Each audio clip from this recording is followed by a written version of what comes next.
ஆம்ஸ்ட்ராங்கின் இறுதி ஊர்வலம் தொடங்கியிருக்கிறது. இந்த காட்சிகளை பார்க்கலாம்.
சென்னை பெரம்பூரில் இருந்து ஆம்ஸ்ட்ராங்கின் இறுதி ஊர்வலம் தொடங்கியிருக்கிறது. விவரங்களை வழங்குகிறார் நம்முடைய செய்தியாளர் பாண்டியராஜன். பாண்டியராஜன், வணக்கம். எந்த வழியாக உடலானது கொண்டு செல்லப்படுகிறது? விவரங்களை பதிவு பண்ணுங்க.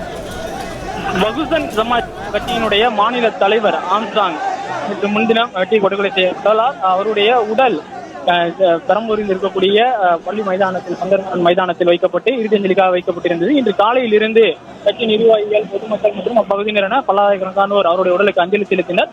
தற்பொழுது அவருடைய இறுதி ஊர்வலம் தொடங்கியிருக்கிறது. காவல்துறையினுடைய அந்த பாதுகாப்போடு இறுதி ஊர்வலம் தொடங்கியிருக்கிறது. இங்கிருந்து திருவள்ளூர் மாவட்டத்தில் இருக்கக்கூடிய ஆவடி பகுதியில் பொத்தேரி என்கின்ற பகுதியிலே அவரது உடலை அடக்கம் செய்வதற்கான அந்த அனுமதி வழங்கப்பட்டிருக்கிறது. குறிப்பாக அவரது உடலை இங்கு பெரம்பூரில் இருக்கக்கூடிய அவரது கட்சி அலுவலகத்தில் அடக்கம் செய்ய வேண்டும் என கோரிக்கை வைத்திருந்தார்கள். ஆனால் பல்வேறு சட்ட விதிகளுக்கு முன்னாக இருப்பதன் காரணமாக ஆவடியில் அவருடைய உறவினர் ஒருவனுடைய நிலமானது தருவதாக முன்வந்துள்ளனர். அந்த இடத்தில்தான் தற்போது அவருடைய இறுதிச் சடங்கு நடைபெற இருப்பதாக தகவல் வெளியானது. கிட்டத்தட்ட இந்த பெரம்பூர் பகுதியில் இருந்து, செம்பியம் பகுதியில் இருந்து 22 கிலோமீட்டர் வழியாக தூரம் இந்த இறுதி ஊர்வலம் நடைபெற இருக்கிறது. 22 கிலோமீட்டர் தூரத்திற்கு காவல்துறையினுடைய பாதுகாப்பு வழங்கப்பட்டிருக்கிறது. செம்பியம் காவல் நிலையம் பகுதியில் இருந்து இருசக்கர வாகனங்களின் வாயிலாக அவருடைய உடல் வைக்கப்பட்டிருக்கக்கூடிய அந்த வாகனத்தில் சுற்றிலும் அவருடைய ஆதரவாளர்கள் மற்றும் பகுஜன் சமாஜ் கட்சியினுடைய உறுப்பினர்கள் மற்றும் நிர்வாகிகள் எல்லோரும் இருசக்கர வாகன பேரணியாகவும் கார்களிலும் செல்வதற்கான அனுமதி வழங்கப்பட்டிருக்கிறது. இந்த 22 கிலோமீட்டர் வரையிலும் எந்தவித அசம்பாவிதங்களும் சட்ட ஒழுங்கு பாதிப்பு ஏற்படாமல் இருப்பதற்காக காவல்துறை பல்லாயிரக்கணக்கான அந்த மக்களினுடைய அந்த அவர்களை கட்டுப்படுத்துவதற்காக ஆயிரக்கணக்கான காவலர்கள் பணியில் ஈடுபட இருப்பதாகவும் தகவல் குறிப்பிடப்பட்டிருக்கிறது. குறிப்பாக 4 மணிக்கு இவருடைய இறுதி அஞ்சலி செலுத்துவதற்கான அந்த நிகழ்வு முடிந்தது. அதன் பிறகாக அவருடைய இறுதி அஞ்சலி செலுத்தக்கூடிய அந்த நிகழ்வு முடிந்ததன் பிறகாக புத்த மதத்தின் அடிப்படையில் அவருக்கு அந்த இறுதி சடங்குகள் செய்யப்பட்டது. அவருடைய உறவினர்கள், அவருடைய நண்பர்கள் முன்னிலையில் அந்த இறுதி சடங்கு இந்த பகுதியில் நிறைவு பெற்றது. அதன் பிறகுதான் அவரது உடல் சந்தன பெட்டிகளில் வைத்து தற்பொழுது அந்த இறுதி அஞ்சலிக்காக கொண்டு வரப்பட்டிருக்கக்கூடிய இறுதி ஊர்வல வாகனத்தில் ஏற்றப்பட்டிருக்கிறது. இறுதி ஊர்வலம் இங்கிருந்து தொடங்கி செங்குன்றம் வழியாக ஆவடி போய் நோக்கி போன்ற அந்த வழிகாட்டுதல்கள் காவல்துறையின் வழங்கப்பட்டிருக்கிறது. ஆங்காங்கே போக்குவரத்து பாதிப்பு ஏற்படாமல் இருப்பதற்காகவும் முன்கூட்டியே போக்குவரத்து காவலர்களுக்கும் அறிவுறுத்தல் வழங்கப்பட்டிருக்கிறது. இந்த ஊர்வலம் நடத்துவதற்கு 2 மணி நேரங்கள் வரை அனுமதி வழங்கப்பட்டிருக்கிறது. மேலும் நெடுஞ்சாலைகளில் செல்லும் பொழுது வாகன பாதிப்பு இல்லாதவாறு இருசக்கர வாகன பேரணியை மேற்கொள்ள வேண்டும் எனவும் அவருடைய ஆதரவாளர்கள் இந்த வாகனத்தை பின்தொடர்ந்து வரும் பொழுது எந்தவித சட்ட ஒழுங்கு பாதிப்பும் ஏற்படுத்தக்கூடாது எனவும் இந்த கட்சி நிர்வாகிகள் மற்றும் ஆதரவாளர்களுக்கு காவல்துறை சார்பில் அறிவுறுத்தல் வழங்கப்பட்டிருக்கிறது.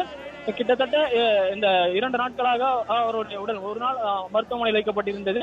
நேற்று இரவு 9:30 மணிக்கு பிறகு அவருடைய உடல் ராஜீவ்காந்தி அரசு பொது மருத்துவமனையில் இருந்து அவர் தற்போது தற்காலிகமாக இருக்கக்கூடிய அயனாவரம் பகுதியில் இருக்கக்கூடிய அவரது இல்லத்தில் வைக்கப்பட்டிருந்தது.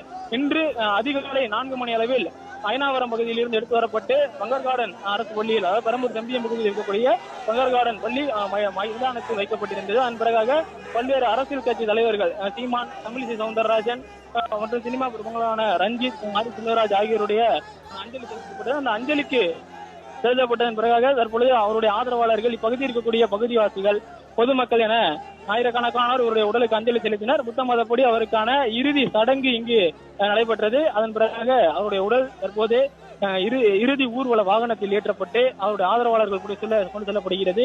இங்கு இருக்கக்கூடிய அவருடைய ஆதரவாளர்கள் அவர்களுடைய அந்த வீர வணக்கம் என்கின்ற அந்த முழக்கத்தை எழுப்பியிருக்கிறார்கள். தொடர்ச்சியாக காவல்துறையினுடைய கட்டுப்பாட்டில் தான் அந்த வாகனம் இருக்கிறது.